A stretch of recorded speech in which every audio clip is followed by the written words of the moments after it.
म्हसवड येथे घरफोडीत लाखांचा ऐवज लंपास. एका महिन्यात तिसरी चोरीची घटना. नागरिकांत भीतीचे वातावरण.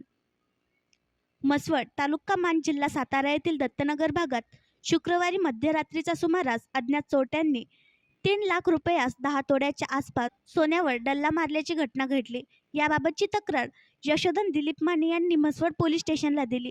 या तक्रारीत त्यांनी 26 जुलै रोजी मध्यरात्रीच्या सुमारास दत्तनगर म्हसवड येथील त्यांचे राहते घराच्या आतून बंद असलेले घराचा लाकडी दरवाजी कडी फटीतून लहान काठी आत घालून कडी काढून अनधिकृत घरात प्रवेश केला व घरातील 3 लोखंडी कपाटातील लॉकर त्यांच्याकडील चाबीने व इतर हत्याराने उघडून त्यांच्या मालकीची रोख रक्कम व साधारण 3 लाख रुपये किमतीचा सोन्याचा ऐवज घरफोडी चोरी करून नेल्याची तक्रार अज्ञात चोरट्याविरुद्ध दिल्याची माहिती दिली. या ठिकाणी उपविभागीय पोलीस अधिकारी श्रीमती अश्विनी शेंडगे दहिवडी कॅम्प वडूज यांनी भेट देऊन स्थळाची पाहणी केली व तपासाच्या योग्य त्या सूचना केल्या.